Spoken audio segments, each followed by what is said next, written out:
Hey, Gaming Geek here with a video showcasing how I created a 3D board for Middara. I recently made a video about how I used 3D prints to organize this awesome game. If you want to see that, go ahead and click here and you'll be able to see how I managed this game. After starting up a campaign, I realized that the boards, as nice as they are, really need a 3D element to it.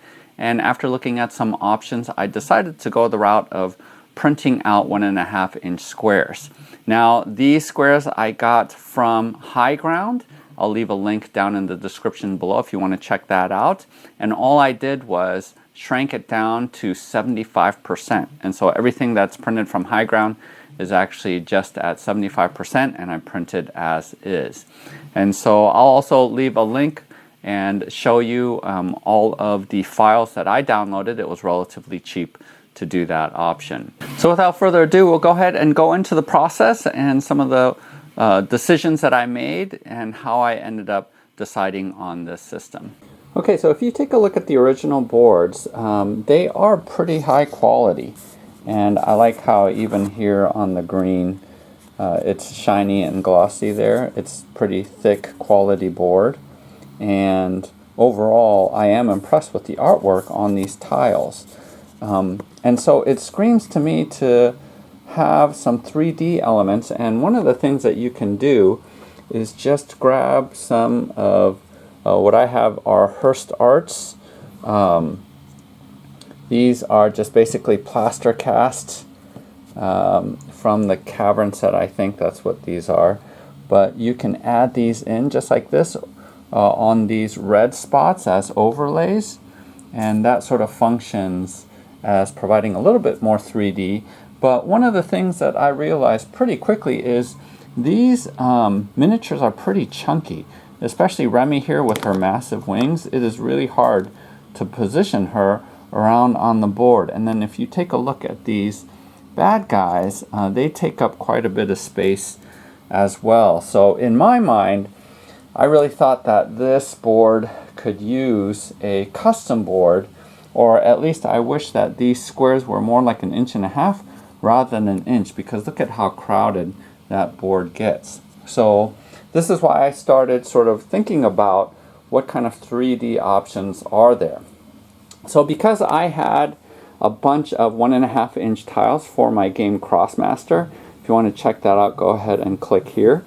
But I already had these tiles, 1.5-inch tiles. They're all loose, and thought about using these for creating a 3D board. And so here you can see all of the variety of tiles that I have for Crossmaster. And I could fairly easily just cast more of these quickly and be able to feel the whole board. And then here you see elevation options as well. I even have water. This seemed like a viable option, but the only disadvantage is, as you can see here, is storage of these items. Because they're made out of dental plaster, I'm not worried about them breaking, but they do scrape against each other. And so as you see here, I have these boards that I just put a layer down and I put it on top of each other. And it's sort of a pain to store. And this thing is massively heavy. So I started looking into some 3D print options. But the problem with 3D print options is all of them come printing out 4x4. The STL files for most 3D dungeons, they come printed out where you have 4 squares connected together. And because I need to be able to customize each square, because see, there's no 4x4 here that I can produce. And so I needed some kind of system that only had 1 square at a time that I could scale. And that is where I found the Highgrounds option. So here's the Highground website. And basically, it looks like he created mostly these hex tiles as a replacement or an addition to the now out-of-print Heroscape games. And so I think it's pretty ingenious, a system that he came up with. But he also made square tiles. And so this is an option where I decided to go with this. And the reason why among all of the different 3D dungeon sets that are out there, I chose this because it has a sort of clip-in base system, as you see here. So all of the tiles will clip right in to these squares. Now, just like all the other 3D printed dungeons, each one of these tiles comes in basically 4 squares. And so I had a quandary there. I had 2 choices. I could go in with my slicer and just cut out and increase the size of this to 1.5 inches. Or what I decided to do was just to shrink everything down to 75%, as I mentioned before, just to make things easier. So I do still have lines within each of my squares, but I found that to be the easiest option. At some point, I do plan on going back, and maybe for version 2.0, I will cut out each one of these squares. But for now, I just chose the fast option, and I don't think it is confusing that it has the smaller squares that are inside of there.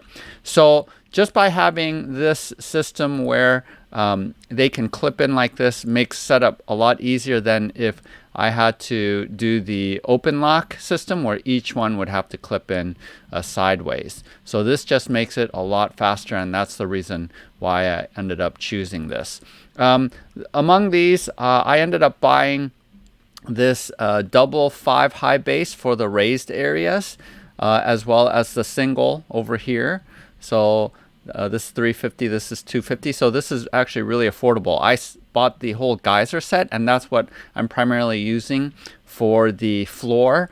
And then I also bought the crown set for the desert, and this is for the hindering terrain.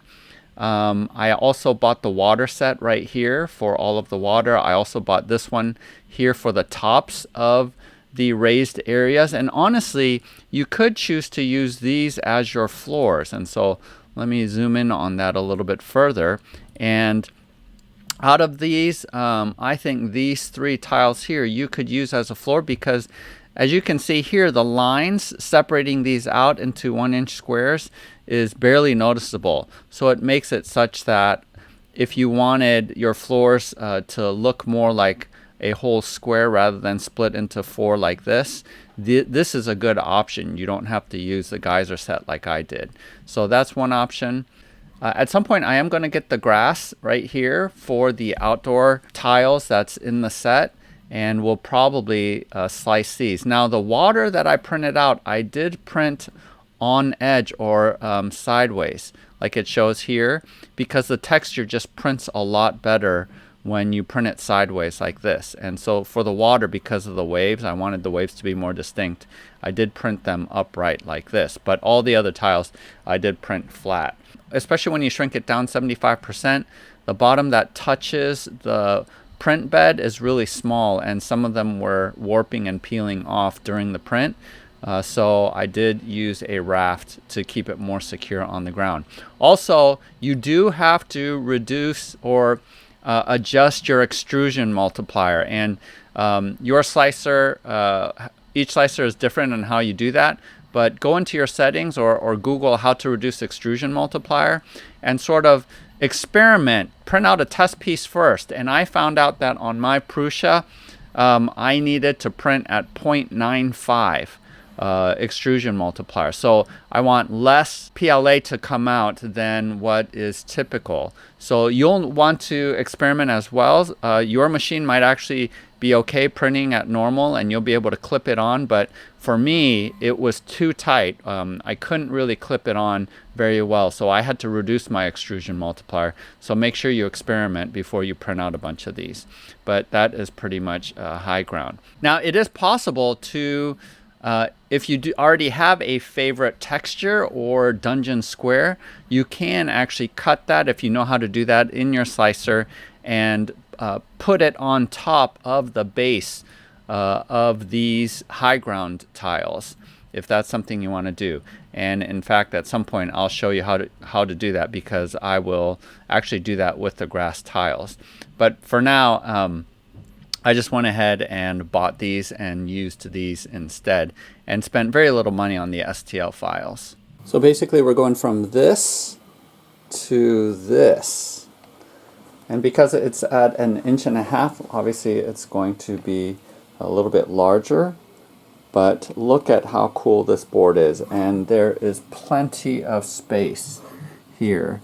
So you got Remy there. She still sticks out beyond her square, but at least it's a lot more space. And these larger monsters also have plenty of space to be on the board.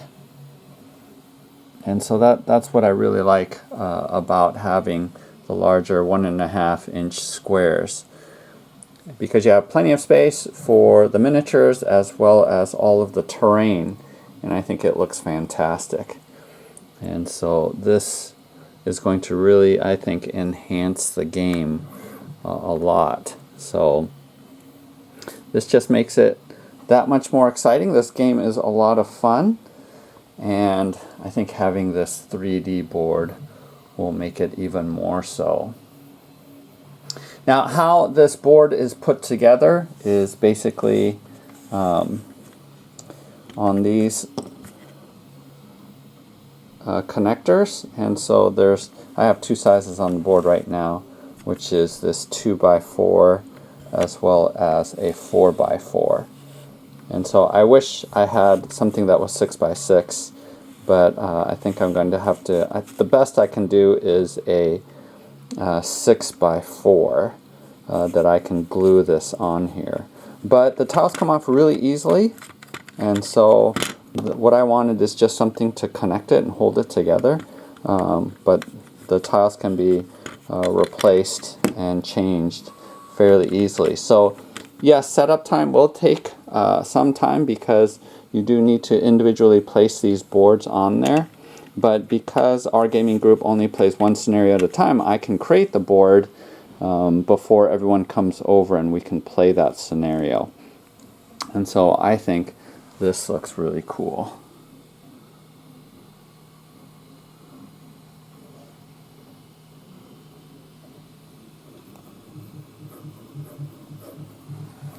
And then this hindering terrain actually is a layover piece. I can clip it in if I want. This piece is a little bit taller, so it is clipped in right now. But I think that there's some kind of ability that enables you to place down hindering terrain. I'm not 100% sure, but having that overlay works really nicely as well. These pieces are just, I took it in the slicer and just cut off the top part, and so I wanted it to be lower, because if you fall into the space, you basically die.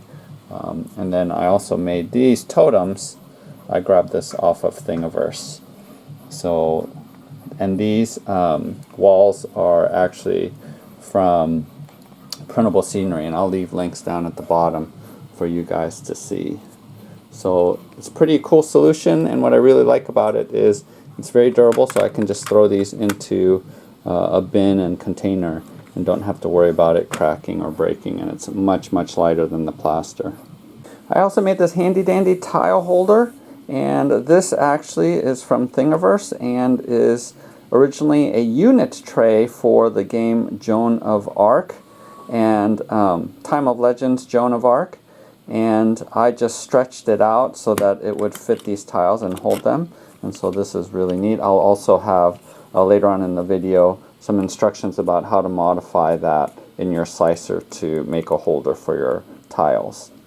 Okay, so what I'm about to show you next might be a little bit of a spoiler, but it's the second scenario. So if you don't want to see that, go ahead and skip the next couple of minutes of the video. But I think it should be fine because most people will probably encounter it. And I'm not going to read any of the actual spoilers, but this is the setup for the second scenario, and this is what it looks like with the 3D board. And so I printed out these in a translucent blue for the water tiles, and I think they turned out pretty cool. And as you can see, especially with the raised terrain, that makes a really big difference in helping you see why the cave sickles are up there and not necessarily within line of sight. And so here you have again the hindering terrain, the water terrain. and then all of these blocking walls as well. So I just feel like it adds that much more punch to an already really cool game. And again, it does take a while to set up, but I think it is worth it. And as you notice, because these tiles have been shrunk down to 75%, these are normally 1-inch squares, so it's a 2x2. But I shrunk it down so that's 1.5 inch. I painted it so that it's clear that these are individual squares. And so that just helps delineate and helps you ignore these smaller squares that's within the larger 1.5 inch square, and makes for just being able to figure out what are actually movement blocks. And so I think this has turned out really well, and I've so far printed out enough pieces for it to be not just a 2x2, but I've noticed that a couple of scenarios is actually a 3x3. So I have enough of these brown tiles actually to do that, as well as these water tiles for a couple of the future scenarios, because I went ahead and looked ahead to see how big the boards can get. But this is pretty much, I think, something that makes this game look really awesome. So there you have it. This is my 3D board, and hopefully it inspires you to do something similar. I know many of you have kickstarted the second campaign for this game, and it's going to be a while before it fulfills, so maybe this is a way that you can spend some time preparing for the game. In a future video, I'm going to showcase how you might want to modify these tiles so that they are single squares for each area. It's relatively easy to do that, but for now I think this is pretty much ready to go for our next game night. And so for the rest of the video, you can see some of the technical aspects of how I painted this set. Make sure that you click like and subscribe to my channel, as well as check out my Patreon page. Thanks to all the patrons who are supporting my channel, making this be as good as it can be. Also, we have a Patreon giveaway every month, and so if you sign up, you can be in the running for some awesome 3D prints, some games, and other things that's going to help out your hobby. So happy gaming. We'll see you next time. Alright, so the spray can that I use is my go-to primer, which is Rust-Oleum Camouflage 2x Ultra Cover. And the brown that I'm using is Earth Brown. And I'm going to be spraying all of these tiles, as well as my walls and cavern rocks.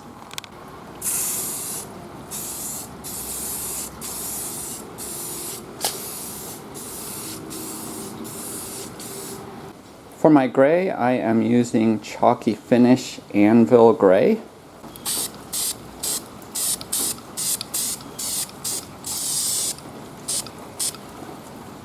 So my first go-to paint is Terracotta from Americana, but I just found out that they discontinued two of my favorite colors that I use for painting brown terrain, and that is Terracotta and Toffee. And so we got to find alternatives. So I think Americana Milk Chocolate might be a good alternative, although it is darker than the Terracotta. And right now I haven't found a good alternative to Toffee. I might have to go a different brand in order to find this lighter beige color, almost flesh color. But if you can find one, go ahead and make a comment down below in the comments, and that might help other people. But I'm going to continue using this until I run out. So I'm going to go ahead and use milk chocolate. And so I'm going to grab one of my brushes, and I always use this stiff horsehair type brush used for acrylics and oil paints. And pretty much we'll dry brush these tiles like so. And so it's going to be pretty easy.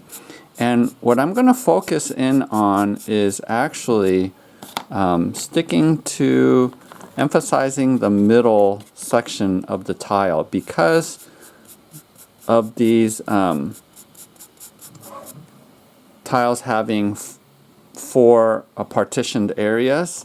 I want to sort of de-emphasize that these are you know, these 4 separate areas, and I want to emphasize for Middara that this is actually counts for just 1 tile. So that's why I'm sticking more to the center.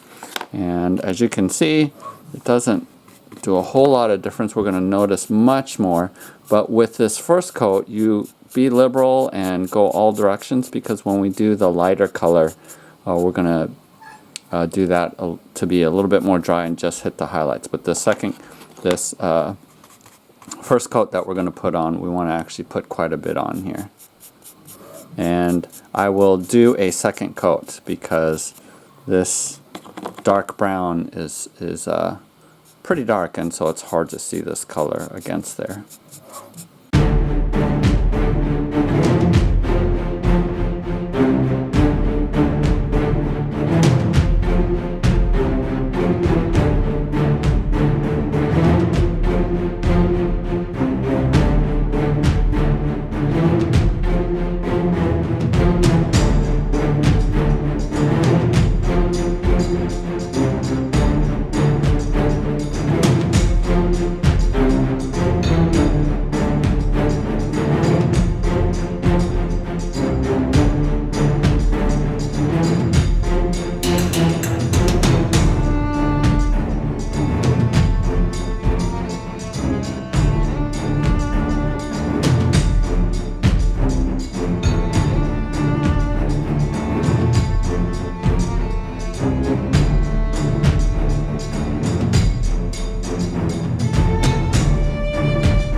Alright, so I first tried this toffee onto these tiles, and I think it's too bright. And so as an alternative, I'm using this honey brown, and I think this looks a lot better because it's more subtle. And so basically all I do is, as you can see, I'm leaving the edges dark brown so that it can delineate the squares. Since they're already sectioned off, I don't want people to get confused about where the lines are. And so all I'm doing is just putting some paint on just in the middle of the square to emphasize that this is one square like that.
Okay, so these are instructions for how to modify these Joan of Arc holders so that it fits your tiles.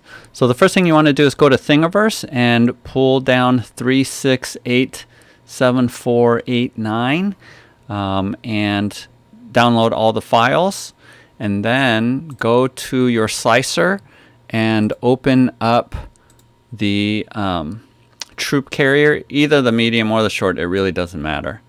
But go ahead and pull that up. And then what you want to do is here just unclick the scale factors and then adjust these sizes accordingly. So for the X, you want to make that 166. And then for the Y, you want to make that 83. And then for the Z, you want to make that, now I make it 60. You can make it taller than that if you want, but that's the size I want in order to fit inside of my storage container. But you can make it as tall or as short as you want, but that's what works for mine. And so that is basically, if you print this out, these will fit the tiles from Highground shrunk down to 75%. So go ahead and make those adjustments, and that's how you can print out these tile holders, which are really neat.